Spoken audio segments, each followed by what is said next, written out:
Bonjour à toutes et à tous, moi c'est Ed et bienvenue à la maison. J'espère que vous avez passé une bonne semaine. Moi de mon côté, qu'est-ce que j'ai fait? J'étais en vacances. J'ai fait rien, pas grand-chose, rien du tout. En vrai, Netflix et jeux vidéo, toi-même tu sais. Aujourd'hui, de quoi qu'on va parler dans la vidéo? Je vais vous expliquer ce qui a changé derrière moi. Parce qu'en vrai, depuis que j'ai commencé la chaîne, depuis que peut-être certains d'entre vous suivent mes aventures, vous avez pu voir des différences. Et il y en a, parce que j'ai accueilli, d'ailleurs on le voit un petit peu ici, Guts, cette résine qui fait 1 mètre de haut, et ça a apporté beaucoup de changements dans ma mangatech. Je vais un petit peu vous montrer quelques photos, vous expliquer comment ça s'est passé. Et, et je vous montrerai également, alors certains appelleraient ça un room tour, je vais vous montrer ce qu'il y a là-haut, derrière. Donc au-dessus de mes écrans, puisqu'en fait, ce que vous ne voyez pas. Je ne pourrais pas vous faire un room tour parce que là-bas, sur le côté, c'est le coin qui est pour mon épouse. Et mon épouse, elle télétravaille là-bas. Donc, c'est un peu son bureau. Et vous n'avez peut-être pas envie de voir son bureau. Générique?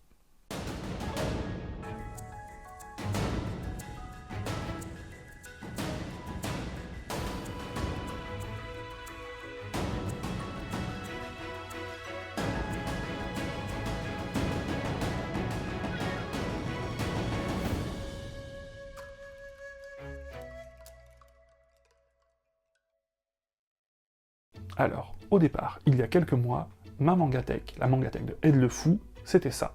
Comme vous pouvez le voir, sur tout le mur des bibliothèques Billy.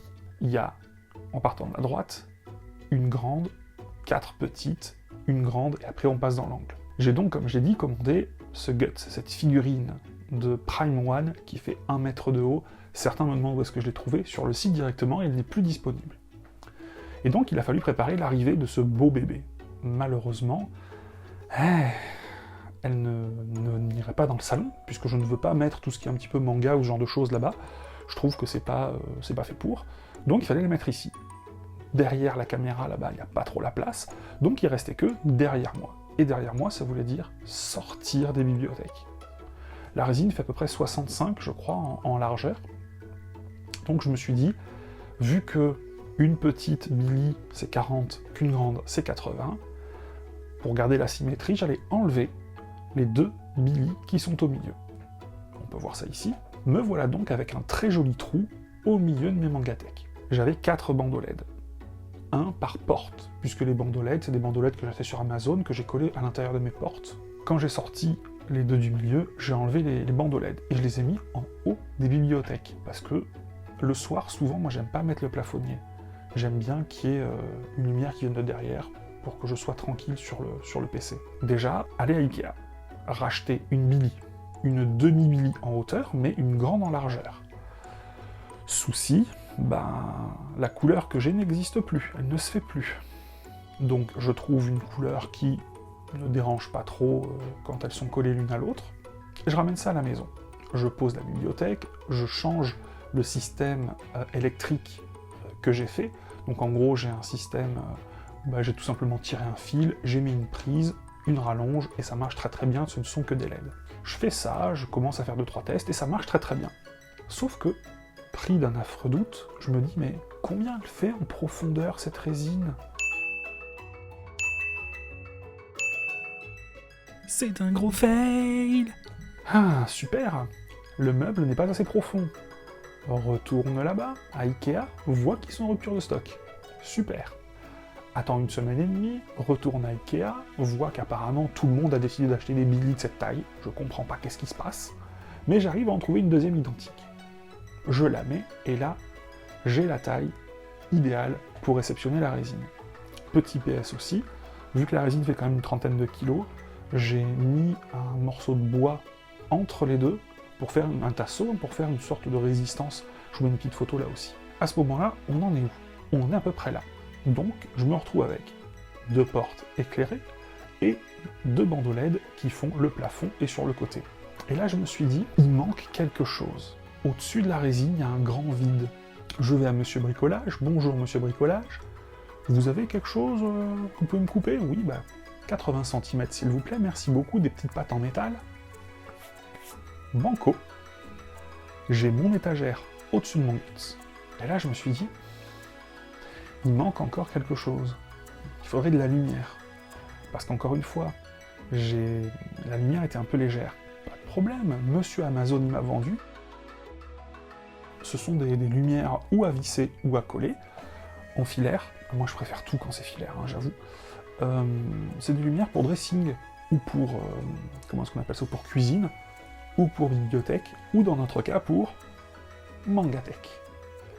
J'en ai donc mis 2 à droite, 2 à gauche, 2 au-dessus de Guts, ça l'éclaire super bien, mais voilà comment je suis passé, au final, de ça à ça.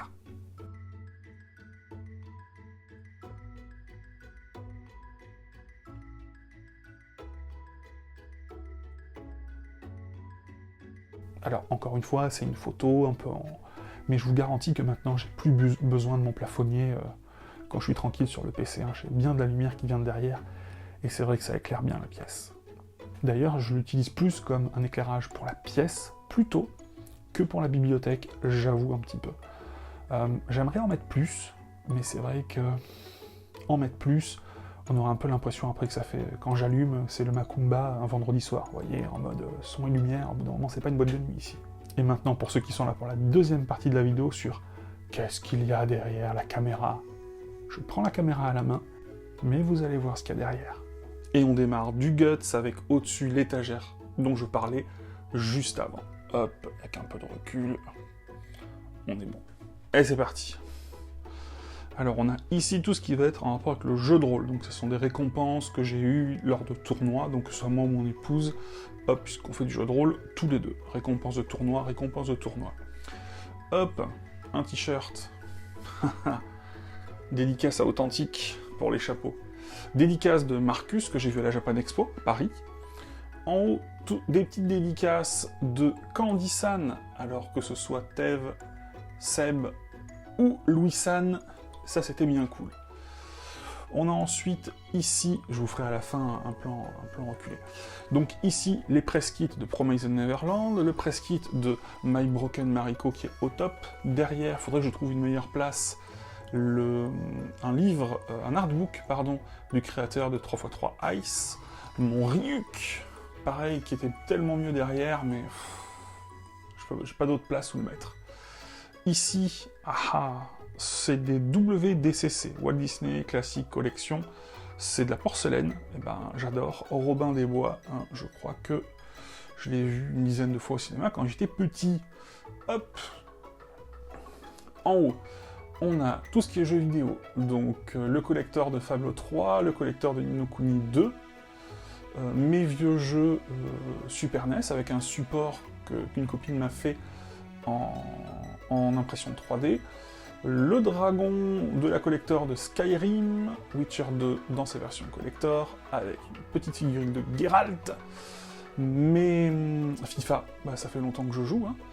Et ici, des jeux Big Box, c'est ce qu'on avait à l'époque quand on était jeune, qu'on jouait au PC, bah, c'est des grosses boîtes, et ça aujourd'hui c'est un petit peu rare, et j'avoue que Arcanum, Master of Magic, le premier Fallout, moi c'est des choses que j'adore. Ce qui est en dessous c'est un peu perso, donc j'ai un peu caché, on y reviendra pas. Ici de la musique, avec les Fatal Picard, les Compagnons du Gras Jambon, moi j'aime beaucoup ça. On finit sur les jeux vidéo avec, mon vieux personnage à World of Warcraft, et plein de collectors de Fallout. Et maintenant ce qui nous intéresse, on recule un chouille, tout ce qui va être cette étagère, ma petite collection Dragon Ball Z, comme dirait Ariane. Mais tout ce qui est Dragon Ball, avec... moi j'adore ce Goku là, je l'adore. Dédicace de Brigitte Lecordier, hop, pardon, ça n'a rien à faire ici. Donc dédicace de Brigitte Lecordier, Bulma, des petites figurines, mes cartes de quand j'étais petit. D'ailleurs, c'est pas que les miennes, il y a aussi celles des copains qui à l'époque on dit on te laisse, c'est bien gentil à eux. Et là c'est la Team Z, j'ai galéré à les faire. En vrai, Tenchin Han, il est tellement dur à avoir, tellement rare maintenant. Je suis bien content, voilà. C'est la Team Z qu'on retrouve dans le générique original.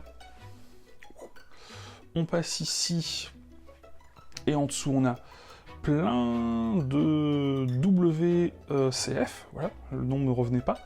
Plein de WCF, donc on a du Dragon Ball, on a de la licence Jump, on a alors de la licence Jump avec Senseiya, avec Skate Dance, avec Cobra, enfin il y a plein de trucs avec. Vous savez que ça j'aime beaucoup, un râler de Dr Slump. Du Totoro qu'on a eu ici et là au Japon dans des boîtes aléatoires. Ma figurine préférée de Dragon Ball, qui est une figurine... Alors celle-là c'est une originale, mais ils en ont fait une réédition. N'hésitez pas si vous la trouvez, parce qu'elle est vraiment très très belle. Hop, pour ceux qui se demandent, ça ce ne sont pas des originales.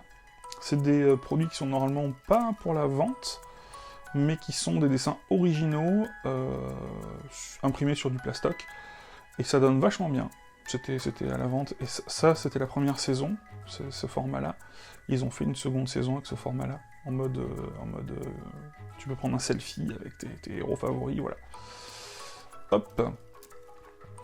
Parce que j'aimais beaucoup quand j'étais jeune Sherlock de Miyazaki, parce que je crois que c'est une production Ghibli, hein, coproduction Ghibli peut-être, avec un dessin d'Alexis Talon, qui a fait le manga Golem. Hop, le pen glacing de Pomme, il faudrait que je trouve une meilleure place en vrai. Et une petite dédicace, je vous laisse deviner de qui. Et voilà donc... Oh là merde, j'ai failli m'éclater. Voilà donc l'envers du décor qu'on peut voir ici en entier. Ah, qu'est-ce que c'est? N'hésitez pas à vous abonner. N'hésitez pas, si la vidéo vous a plu, l'abonnement, le pouce, le commentaire. L'abonnement, c'est tellement important. On se retrouve la semaine prochaine, où je vous parlerai de... Ah, attendez, je le prends. L'Attaque des Titans. J'ai trouvé le tome 34 dans son édition limitée, on en parlera, mais surtout, j'ai lu l'intégrale. Donc là, je vais un petit peu vous faire un retour dessus, sur un papa de 40 ans qui découvre l'Attaque des Titans, parce que c'est littéralement ça. Voilà. Je vous souhaite un agréable week-end, une bonne semaine. On se retrouve samedi prochain, 14h. Allez, à bientôt.